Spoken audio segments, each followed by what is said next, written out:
Education ground চ্যানেলে সকলকে জানাই স্বাগত। আশা করি সকলে ভালো আছো। আমি তোমাদের সঙ্গে সৌরভ।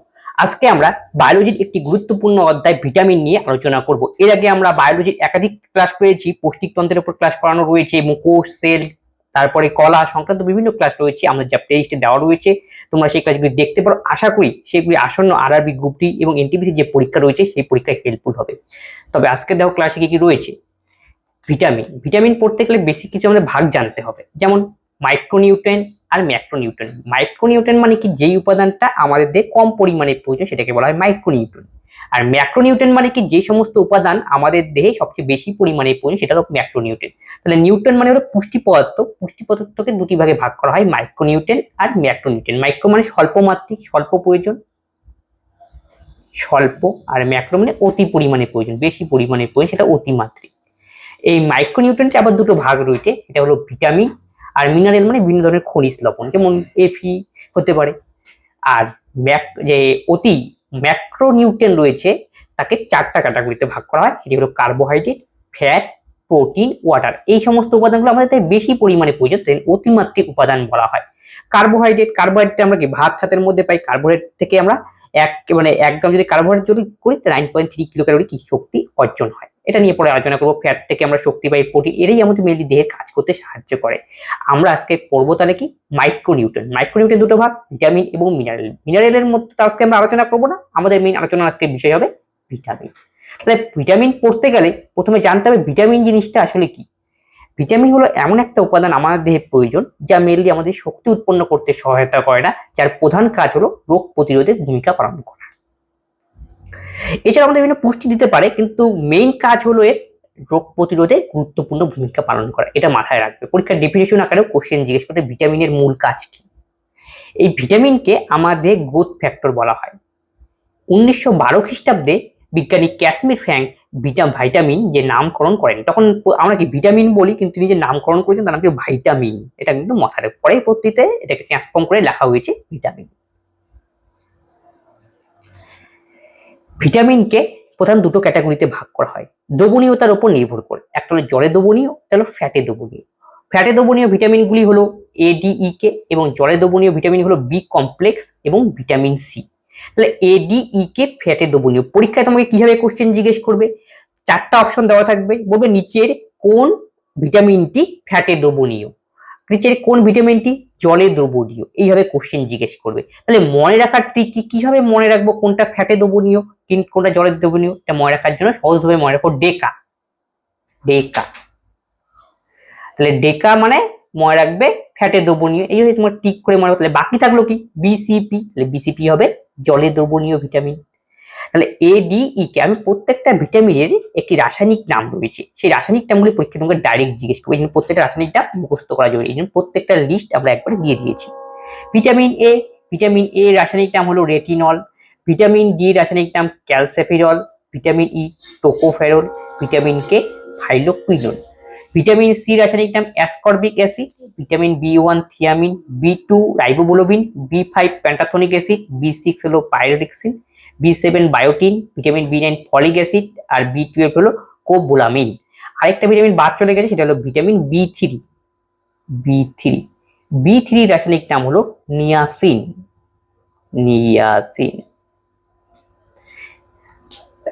ভিটামিন বি এর এই যে এতগুলো বিভিন্ন প্রকার রয়েছে 1, 2, 3, 4, 5, 6, এই জন্য ভিটামিন বি কে বলা হয় বি কমপ্লেক্স। তাহলে কত ধরনের রয়েছে, এরকম 8 প্রকারের ভিটামিন বি রয়েছে।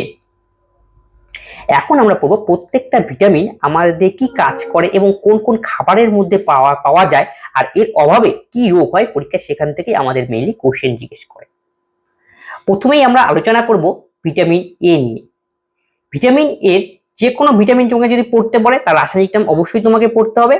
2 নম্বর পড়তে হবে কোন খাবারে পাওয়া যায় এবং এর অভাবে কি রোগ হয়। এছাড়াও কিছু আনুষঙ্গিক তথ্যও তোমাকে জানতে হবে, যেখান থেকে পরীক্ষায় কোশ্চেন জিজ্ঞেস করে। তাহলে ভিটামিন এর রাসায়নিক নাম হলো রেটিনল। তাহলে ভিটামিন এর তো রাসায়নিক নাম রেটিনল, প্রশ্ন আসবে এবার ভিটামিন এ কোন কোন খাবারের মধ্যে পাওয়া যায়। ভিটামিন এ পাওয়া যায় গাজর, পেঁপে, ডিম এবং ডিমের কুসুমের মধ্যে বেশিরভাগ পরিলক্ষিত হয়। এবার রোগ, ভিটামিন এর অভাবে রোগ হয় রাতকানা মানে রাতে কম দেখা। তাহলে আমাদের চোখের মধ্যে 2 ধরনের কোষ পরিলক্ষিত হয়, একটা হলো রড কোষ আর একটা হলো কোন কোষ। রড কোষ রাত্রের বেলা দেখতে সবচেয়ে বেশি সহায়তা করে। রড কোষ রাত্রে মানে কম আলোতে সংবেদনশীল, রাত্রে হবে তার মানে। আর কোন কোষ উজ্জ্বল আলোতে সংবেদনশীল, মানে দিনের বেলা দেখতে সাহায্য করবে, দিনের বেলা। এখন প্রশ্ন হলো, আমরা তো দিনের বেলায় ভালো দেখি, রাত্রেবেলায় কম দেখি, তাহলে আমাদের চোখের মধ্যে কোন ধরনের কোষ বেশি থাকে? সেটা হলো কোন কোষ বেশি থাকে আমাদের চোখের মধ্যে রড কোষের তুলনায়। তারপরে যারা নিশাচর প্রাণী রয়েছে, যেমন পেঁচা বলতে পারো, তাদের তাদের উল্টাটা হয়, তাদের কি রড কোষের পরিমাণ বেশি থাকে, এই জন্য তারা রাত্রে ভালো দেখে, এবং কোন কোষের পরিমাণ কম থাকে এবং তারা কি যেন দিনে কি কম দেখে। এই হলো লজিক। এই রড কোষের সংখ্যা যদি আমাদের দেহে পর্যাপ্ত যত পরিমাণে থাকা উচিত তার থেকেও যদি কমে যায় তখনই হয় রাতকানা। আমাদের তো রড কোষ এমনি কমই থাকে, তার থেকেও যদি পর্যাপ্ত পরিমাণ কম থাকে, রাত থেকে দেখতে একদমই পায় না, তখন সেই যে রোগটা সেটার নাম হলো রাতকানা। আশা করি বোঝা গেল। এরপরে রয়েছে জেরাপথ্যালমিয়া। জেরাপথ্যালমিয়া হলে পরে কি হবে? এই রাতকানা রিলেটেড একটা, এই অন্ধত্ব রিলেটেডই একটা রোগ। এর সময় চোখটা ড্রাই হয়ে যায়, ড্রাই শুষ্ক হয়ে যায় চোখ। এই হলো রোগ। তাহলে আমাদের জানতে হবে ভিটামিন এর অভাবে কি রোগ হয়? রাতকানা, জেরাপথ্যালমিয়া, দুটোই চোখ রিলেটেড ডিজিজ। আর রাতকানা রাতে কম দেখা, আর জেরাপথ্যালমিয়া হলে চোখ আমাদের ড্রাই হয়ে যায়। তাহলে কিসের জন্য হয় বললাম রাতকানা? রড কোষ আর কোন কোষ জনিত। তাহলে এটা প্রতিকারের জন্য আমাদের ভিটামিন এ সমৃদ্ধ খাবার খেতে হবে। এবার আমরা আলোচনা করব ভিটামিন ডি। ভিটামিন ডি রাসায়নিক নাম হলো ক্যালসিফেরল। তাহলে vitamin D mainly, vitamin D হবে কি রোগ হয়? ভিটামিন ডি হবে মনে রাখবে হাড়জনিত রোগ হয়। হাড়ে সাধারণত যে সমস্ত সমস্যা সেই রিলেটেড রোগ, এটা ট্রিক্স আকারে মনে রাখো, তাহলে তোমাদের কি কোশ্চেন অ্যান্সার করতে সুবিধা হবে। তাহলে ভিটামিন ডি রাসায়নিক নাম ক্যালসিফেরল। ভিটামিন ডি এর বিভিন্ন প্রকার রয়েছে, আমি এখানে দুটো প্রকার এখানে দিয়েছি, সেটা হলো ভিটামিন D2 আর ভিটামিন D3। পরীক্ষায় জিজ্ঞেস করতে পারে, আর যদি গভীর থেকে কোশ্চেন জিজ্ঞেস করতে বলে ভিটামিন D2 রাসায়নিক নাম কি, তার নাম হলো অ্যারগো ক্যালসিফেরল। আর ভিটামিন D3 রাসায়নিক নাম হলো কোলোক্যালসিফেরল। এ দুটো মনে রাখবে, তোমরা ডাইরেক্ট মুখস্থ করে নেবে। এখন ভিটামিন ডি হবে কি বললাম? হাড়জনিত রোগ হয়। তাহলে ভিটামিন ডি কোন কোন খাবারে পাওয়া যায়? এটা হলো দুধ, ডিম, ডাল, এবং এটা মনে রাখবে পরীক্ষা কিন্তু অপশনের মধ্যে দেয় কড লিভার তেলের থেকে। এবার ভিটামিন ডি হবে রোগ কি হয়? যে আমাদের রোগ হয় হাতের পায়ের যে দুর্বল, পা এরকম ধনুকের মতো বেঁকে যায়, সেই যে টাইপের রোগ থাকে হলো রিকেট।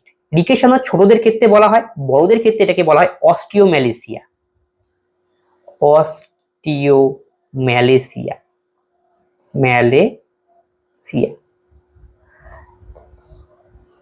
তাহলে ছোটদের ক্ষেত্রে কি? রিকেট। আর বড়দের ক্ষেত্রে কি? ভিটামিন ডি হবে অস্টিওম্যালেসিয়া। তাহলে হাড়ের উপাদান কি? আমাদের ক্যালসিয়াম। তাহলে ক্যালসিয়ামের থেকে মনে রাখো ক্যালসিফেরল। তাহলে ভিটামিন ডি রাসায়নিক নাম ক্যালসিয়াম, এইভাবে মনে রাখবে। তাহলে রিকেট হলে বোঝা গেল কি হবে? হাত পা এরকম কি উইক হয়ে যাবে, বোন গুলো স্ট্রং হবে না, বেঁকে যাবে, সেই সমস্যা হলো রিকেট। এবার আমরা পড়বো ভিটামিন ই নিয়ে। তাহলে ভিটামিন ই এর রাসায়নিক নাম কি? ভিটামিন ই এর রাসায়নিক নাম হলো টোকোফেরল। তাহলে ভিটামিন ইর অভাবে কি রোগ হয়? সাধারণত মহিলাদের যে বা সন্তান না হওয়া, সেই রোগটাই হলো সেটা না হওয়া, সেটা প্রবলেম, সেটা সৃষ্টি হয় মেনলি ভিটামিন ইর অভাবে, যাকে বলে বন্ধ্যা। এই যেমন এই জন্য এই ভিটামিনের অপর নাম বলা হয় অ্যান্টি স্টেরিলিটি ভিটামিন। এছাড়াও এই ভিটামিন সৌন্দর্য বজায় রাখতে সাহায্য করে, তাই এই ভিটামিনের অপর নাম বিউটি ভিটামিন। তাহলে পরীক্ষায় তোমাকে জিজ্ঞেস করবে কোন ভিটামিনের অপর নাম বিউটি ভিটামিন, অ্যান্সার রাখবে, বলবে ভিটামিন ই এর অপর নাম ভিটামিন বিউটি ভিটামিন। এখান থেকে আমাদের জানতে হবে কোন কোন খাবারে আমরা ভিটামিন ই পেতে পারি। সয়াবিন, বাদাম এবং আলমন্ড, যে বাদাম রয়েছে, এবং সবুজ শাকসবজি, সেই সমস্ত খাবারে ভিটামিন ই পাওয়া যায়। তাহলে রোগ কি? বন্ধ্যাজনিত রোগ হবে, এবং কি সন্তান না হওয়া, সেটাই হলো ভিটামিন ইর অভাবে হয়। তাহলে একটু বোঝা গেল। এছাড়াও এখান থেকে মনে রাখো ভিটামিন ডি কে বলা হয় সানশাইন ভিটামিন। সানশাইন ভিটামিন কেন?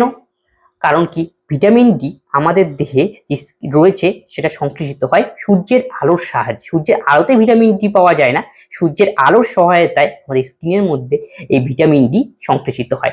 এর জন্য ভিটামিন ডির অপর নাম হলো সানশাইন ভিটামিন। তাহলে পরীক্ষা এইভাবেও জিজ্ঞাসা করতে পারে যে কোন ভিটামিন সূর্যের আলোর প্রভাবে সংশ্লেষিত হয়, তখন তোমাদের অ্যান্সার বলতে হবে ভিটামিন ডি। এবং এই ভিটামিন ডি হরমোনের যে উৎপাদনের যে নিয়ন্ত্রণ, সেটাতেও সাহায্য করে, এটাও মনে রাখবে।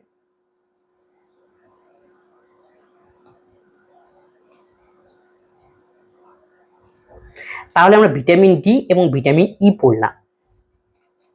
এখন আমি আলোচনা করব ভিটামিন সি। তাহলে ভিটামিন সি এর রাসায়নিক নাম হলো অ্যাসকর্বিক অ্যাসিড। তাহলে ভিটামিন সি কোথায় পাওয়া যায়? সমস্ত সাইট্রিক ফল, লেবুতে পাওয়া যাবে, অরেঞ্জের মধ্যে, কমলা লেবুর মধ্যে পাওয়া যাবে, সমস্ত সাইট্রিক ফলের মধ্যেই ভিটামিন সি পাওয়া যায়। এর সঙ্গে মনে রাখো পরীক্ষায় আসে কোন ভিটামিন তাপে নষ্ট হয়? অ্যান্সার হবে ভিটামিন সি। তাহলে ভিটামিন সি তাপে নষ্ট হয়, তাপে নষ্ট হয়। তাহলে ভিটামিন সি কোথায় পাওয়া যায় বোঝা গেল। আর ভিটামিন সির অভাবে যে রোগ হয় সেটা হলো স্কারভি। স্কারভি মানে হলো মুখের মধ্যে ঘা সৃষ্টি হবে, যখন মাড়ির গোড়ায় গোড়ায় ঘা সৃষ্টি হয়েছে, এটাই হলো ভিটামিন সির অভাবে হয়। এই রোগটাকেই বলা হয় স্কারভি। এবার আমরা আলোচনা করব ভিটামিন কে। ভিটামিন কে এর রাসায়নিক নাম ফাইলোকুইনন। ভিটামিন কে মেনলি আমাদের দেহের লার্জ ইন্টেস্টাইন যে রয়েছে, বৃহতন্ত্র, সেখান থেকে উৎপন্ন হয়। পাওয়া যায় সবুজ শাকসবজি, টমেটো এবং ডিমের মধ্যে। এখান থেকে মনে রাখো ভিটামিন ডির অভাবে যে রোগ হয়, ভিটামিন কে যদি আমাদের দেহে কমে যায়, আমাদের রক্ত জমাট বাঁধতে অসুবিধা হয়। তাহলে রক্ত জমাট বাঁধতে গেলে পরীক্ষায় জিজ্ঞেস করবে কোন ভিটামিন আমাদের সহায়তা করে? অ্যান্সার হবে ভিটামিন কে। তাহলে ভিটামিন কে এর মেইনলি কাজ ব্লাড ক্লটিং এ সাহায্য করা।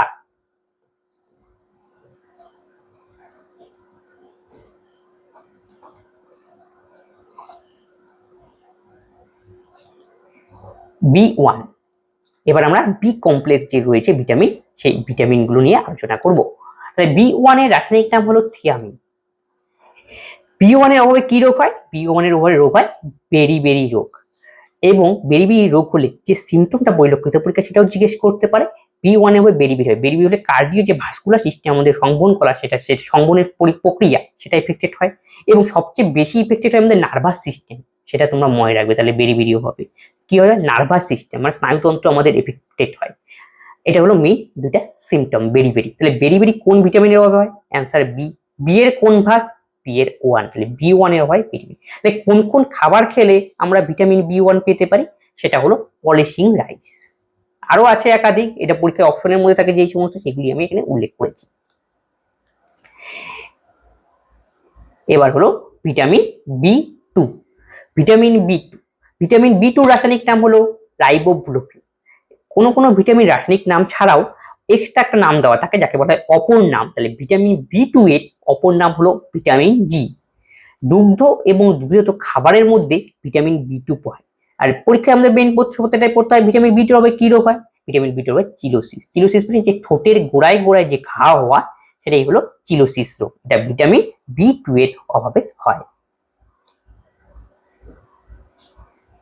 এবার বি3 রাসায়নিকটা হলো নিয়াসিন। মনে রাখবো কি? Niacin, niacin. বি3 এর অভাবে হয় প্লেগা রোগ। প্লেগা রোগের অপর নাম হলো 3D ডিজিজ। তার মানে কি? 3D ডিজিজ বলার অর্থ হলো এখানে 3 ধরনের মেইনলি সিমটম পরিলক্ষিত হয়। সেটা হলো ডায়রিয়া মানে লুজ মোশন, ডার্মাটাইটিস, ত্বকের মধ্যে দেখো ঘা টাইপের এরকম সৃষ্টি হবে, ডার্মাটাইটিস, এবং ডিমেনসিয়া। তার মানে কি? ভুলে যাওয়া, মানে স্নায়ুতন্ত্র এফেক্টেড হয়। এটাই হলো প্লেগার লক্ষণ। তাহলে আশা করি বোঝা গেল। এবার নেক্সট ভিটামিন বি5। ভিটামিন বি5 এর রাসায়নিক নাম হলো পেন্টাথনিক অ্যাসিড। ভিটামিন বি এর অভাবে পায়ের মধ্যে ঘা টাইপের সৃষ্টি, জ্বলন সৃষ্টি হয়, এটাকে বলা হয় বার্নিং ফিট সিনড্রোম। তাহলে ভিটামিন বি5 এর অভাবে কি রোগ হয়? Burning feet syndrome. আর ভিটামিন বি5 তাহলে কি করে? আমাদের বি5 এর অভাবে বার্নিং সিনড্রোম তো হবেই, এছাড়াও আমাদের ব্রেনের ক্ষতি করতে সাহায্য করে ভিটামিন বি5। মানে বি5 এর অভাবে ব্রেনের ক্ষতি হয়। প্রত্যেকটা রাসায়নিক নাম কিন্তু পরীক্ষার জন্য গুরুত্বপূর্ণ। এবার বি7 এর অপর নাম, বি7 এর অপর নাম হলো ভিটামিন এইচ। তাহলে পরীক্ষায় জিজ্ঞেস করবে বি7 এর অপর নাম কি? Vitamin H. আর বি5 পেন্টাথনিক অ্যাসিড। বি7 এর রাসায়নিক নাম হলো বায়োটিন। বি7 হলে মেনলি আমাদের স্কিন রিলেটেড সমস্যা হয়, স্কিনের মধ্যে ঘা হওয়া, স্কিনের মধ্যে র্যাশ পড়ে যাওয়া, লাল লাল ছোপ সৃষ্টি হওয়া, সেই সমস্যা হয় আমাদের ভিটামিন বি7 এর অভাবে, রেড অ্যান্ড ইচি স্কিন। এছাড়াও বি7 এর অভাবে হেয়ার লসও হতে পারে।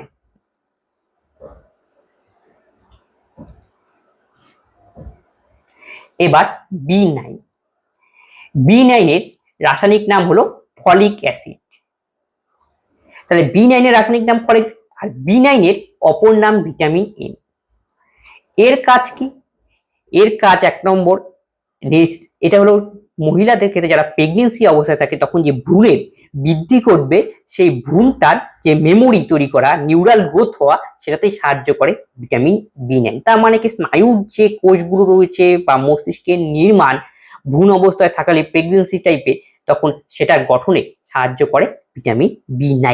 আর B9 এর অভাবে যে রোগটা হয় সেটি হলো মেগালোব্লাস্টিক অ্যানিমিয়া।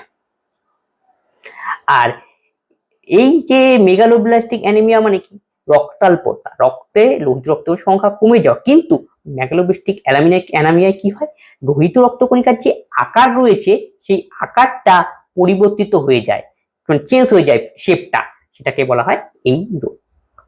এবার আমরা আলোচনা করব ভিটামিন B12। B12 এর রাসায়নিক নাম হলো সায়োনোকোবালামিন। তাহলে সায়োনোকোবালামিন, এখান থেকে সবচেয়ে বেশি পরীক্ষায় জিজ্ঞেস করে B12 এর মধ্যে এক ধরনের ধাতু পাওয়া যায়, সেটা কি? সেটা হলো কোবাল্ট। তাহলে B12 এর মধ্যে কোবাল্ট পাওয়া যায়, আর B12 এর অভাবে কি হয়, পার্নেসিয়াস অ্যানিমিয়া। তার মানে কি, অ্যানিমিয়া মানে রক্তাল্পতা, রক্তে লোহিত রক্তকণিকার সংখ্যা কমে যাওয়া, সেইটার বিভিন্ন প্রকার রয়েছে, তার মধ্যে একটা হলো পার্নেসিয়াস অ্যানিমিয়া। এটাই হলো B12 এর কাজ। তাহলে বোঝা গেল B12 কি করে এবং B12 এর অভাবে আমাদের কি সিমটম হয়। তাহলে এখানেই ছিল ভিটামিন নিয়ে আলোচনা। ভিটামিন নিয়ে আমরা ডিটেলসে আলোচনা করলাম। আর কোনো অংশে যদি তোমাদের বুঝতে অসুবিধা হয়, তোমরা অবশ্যই কমেন্ট বক্সে কমেন্ট করবে এবং বন্ধুদের সঙ্গে ক্লাসগুলি শেয়ার করে দেবে, সকলেই এই ক্লাস থেকে উপকৃত হবে। আজকের ক্লাস আমরা এখানেই শেষ করছি, পরের ভিডিওতে আবার দেখা হচ্ছে। ধন্যবাদ।